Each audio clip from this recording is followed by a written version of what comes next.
অশুভ শক্তির বিরুদ্ধে শুভ শক্তির উত্তরণে এবং পাশাপাশি আসানসোল পৌর নিগমের উৎসবের দিনগুলি কি ভূমিকা নেবে বিষয়গুলিকে সামনে রেখে শারদ উৎসবের শুভেচ্ছা ও তার দৃষ্টিকোণ প্রসঙ্গে একটি একান্ত সাক্ষাৎকারে আজ আমাদের মধ্যে উপস্থিত রয়েছেন আসানসোল পৌর নিগমের চেয়ারম্যান অমরনাথ চ্যাটার্জি।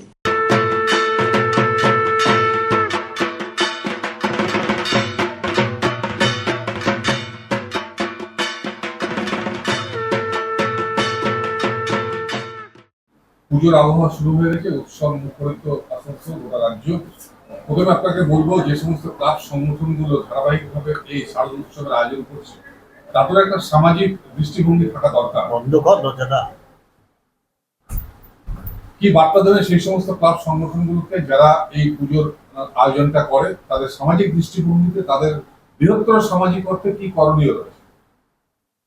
দেখুন, যে কোনো মানুষের উন্নয়ন সম্ভবপর হয় আধ্যাত্মিক ভাবধারার মধ্যেখানে। ভারতবর্ষ আধ্যাত্মিক দেশ, ঋষি প্রধান দেশ, কৃষি প্রধান দেশ।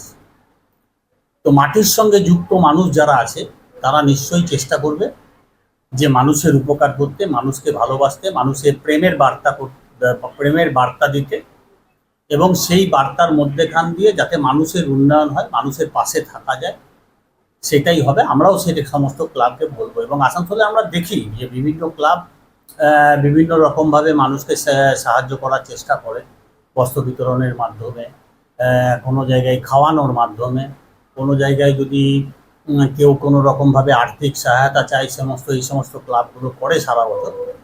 তো তারা করুক, এবং আমি ভগবানের কাছে প্রার্থনা করব, মায়ের কাছে প্রার্থনা করব যে আমার এই সমস্ত ক্লাবের মানুষদের আরও শক্তিশালী করে তুলুক, যাতে এরা আরও মানুষকে সাহায্য করতে পারে। মমতা বন্দ্যোপাধ্যায়ের নেতৃত্বে মানুষকে বিভিন্ন রকমভাবে ক্লাবগুলোকে সমৃদ্ধ করার জন্য সাহায্য করছে। এবং আমি এটা অনুরোধ করব যে আসানসোলের মানুষকে যে তারা সুন্দর এবং সুস্থভাবে পরিচালনা করুক বিভিন্ন পুজো মণ্ডপগুলোকে এবং প্যান্ডেলগুলোকে, এবং শহরের জনগণকে, যাতে সমস্ত মানুষ ঠাকুর দেখতে পারে এবং ঠাকুর দেখার সঙ্গে সঙ্গে আনন্দ উপভোগ করতে পারে। কারোর নিরানন্দ কারণ যেন কেউ না হয়, এটাই আমার হচ্ছে সব থেকে বড় প্রার্থনা। হিন্দু শাস্ত্রের যে ধর্মপ্রিয়, সেখান থেকে যেটা মনে হচ্ছে যে দশমূলে দেবী দুর্গা হচ্ছে নারী শক্তির একটা প্রতীক। সে অশুভ শক্তি অসুরকে প্রতীক বধ করেছিল।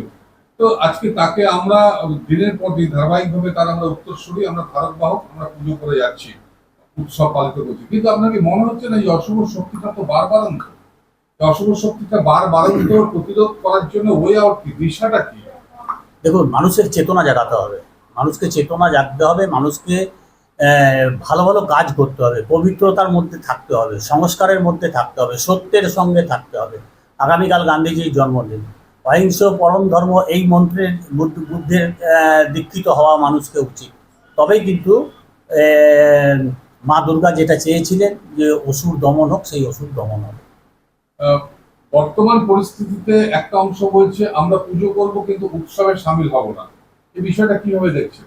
না, দেখুন, এই ঘটনাটা যেটা নিয়ে আপনারা বিভিন্ন রকমভাবে বলছেন, সেটা যে তারা যদি সামিল না হয় সেটা তাদের ব্যাপার, কিন্তু প্রত্যেক মানুষেরই এই ঘটনাগুলো নিয়ে দুঃখ হয়।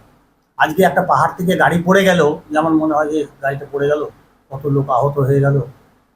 আরজি করের ঘটনা নিয়েও আমাদের মনে দুঃখ, ব্যথিত আর বেদনা আছে। আবার সঙ্গে সঙ্গে মনে হয় যে সারাটা বছর কিভাবে যাবে, আবার দুর্যোগ যেন না হয়, ঠাকুরের কাছে যায়। আসানসোলের মানুষের এত মানুষ, 25 লক্ষ মানুষ রয়েছে, তাদের জন্য প্রার্থনা করি যে ঠাকুর যেন তুমি বেশি বৃষ্টি দিও না, যেন দামোদরে জল বেশি না হয়, পাম্প যেন নষ্ট না হয়, মানুষ যেন জল খেতে পারে। তুমি দুর্যোগ দিও না, দুর্যোগ হলে গরিব মানুষরা কোথায় থাকবে, তার জন্য প্রার্থনা করে আছে।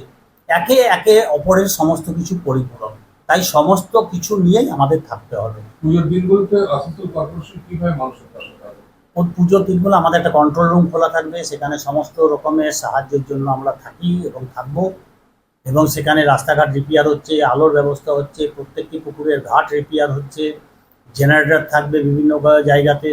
কোনো জায়গায় কোনো অসুবিধা হলে আমরা ইলেকট্রিক ডিপার্টমেন্টের সঙ্গে মিটিং করেছি যে সত্তর ইলেকট্রিকের ব্যাপারগুলো যাতে কোনো রকম যাতে মানুষকে অসুবিধায় ফেলতে না পারে, সেগুলো আপনারা দেখুন। এই সমস্ত মধ্যেই থাকবে। ব্যক্তি অমর চ্যাটার্জি কি করে পুজো চাকরি? পুজো চারটে দিন আমি ঠাকুরের কাছে এটাই প্রার্থনা করব এবং বিভিন্ন মণ্ডপে গিয়ে মানুষের সঙ্গে মিশে থাকার চেষ্টা করব, যাতে মানুষের কোনো অসুবিধা হলে আমাকে যেন বলতে পারে। এবং আমি আসানসোল শহরে এবং কর্পোরেশনের এবং বাজার এলাকায় এবং আমাদের যে মণ্ডপগুলো আছে সেগুলোতে ঘোরাঘুরি করব। অসংখ্য ধন্যবাদ।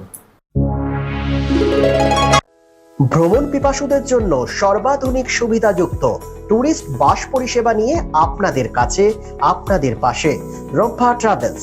রব্বা travels, best price on cheapest price. রব্বা ট্রাভেলসে রয়েছে 26 এবং 32 সিটের অত্যাধুনিক সুবিধাযুক্ত ট্যুরিস্ট বাস। রব্বা ট্রাভেলসের প্রতিটি bus push back seat, air condition, wifi এবং অডিও ভিডিও সুবিধাযুক্ত। সুতরাং আর দেরি কেন?